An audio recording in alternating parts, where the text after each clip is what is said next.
Alright, yeah, so we're out here wrapping this car. We're taking off these handles so that we can wrap the doors. And we tried looking actually up on the internet of how to remove the handles. We really couldn't find anything good online for this generation. So we're gonna make a little tutorial. We figured it out on the other side, so now we're gonna show you guys how to... Need a star tool.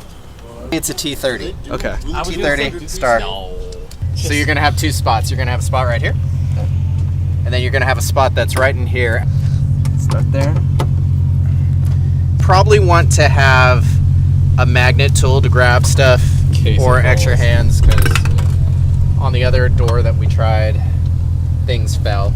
Yeah, and I'm going to include another tutorial on how to take the door panel out that I've already made. Yeah, okay. Boom. Alright, so once that's popped out, you can access it. The screw in there. Oh, and that's releasing. Got it. There we go. Was there something you had to wiggle back there? Yeah, you got to unlock the door with the yellow tab. Okay. Yeah. Okay, so when we removed this door panel on the driver's side, we ran into something that we didn't encounter on the passenger side.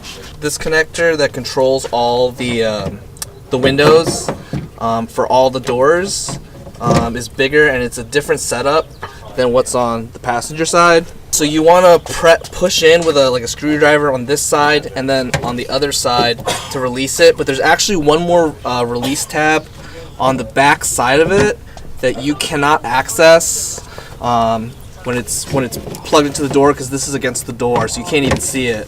So this is what you have to do.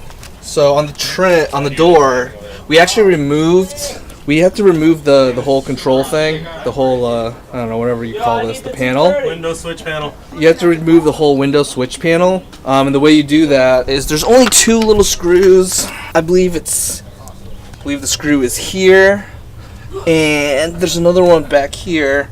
They're silver, like this. They're the only other two silver screws besides these ones, and you just take those off, and then that'll pop.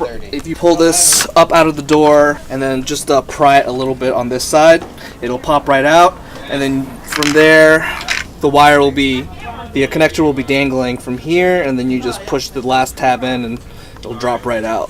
Yeah, I don't know why Subaru engineered it that way. It doesn't really make any sense. I think it was a mistake, and then they put it into production, and they probably realized that they put it on the wrong side, but they're like, fuck it, we only have to assemble it, let the technicians deal with it.